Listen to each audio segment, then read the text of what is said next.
3. In this video, I'll show you how to connect Airtable to a Base44 app. First, open your web browser and go to the Base44 website. Sign into your account and open the app project where you want to connect Airtable.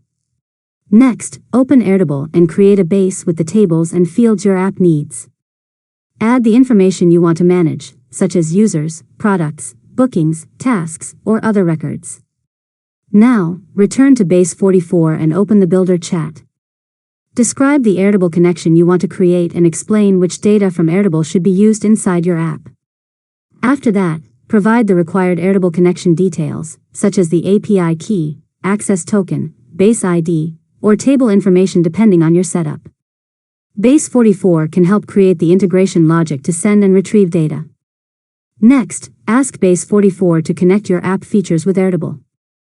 You can create pages, forms, dashboards, and workflows that read, add, update, or display Airtable records.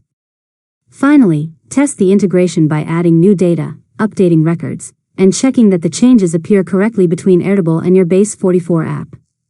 And that's it. You've successfully learned how to connect Airtable to a Base44 app. If you found this tutorial helpful, make sure to subscribe to Learn Mode Lab for more tutorials.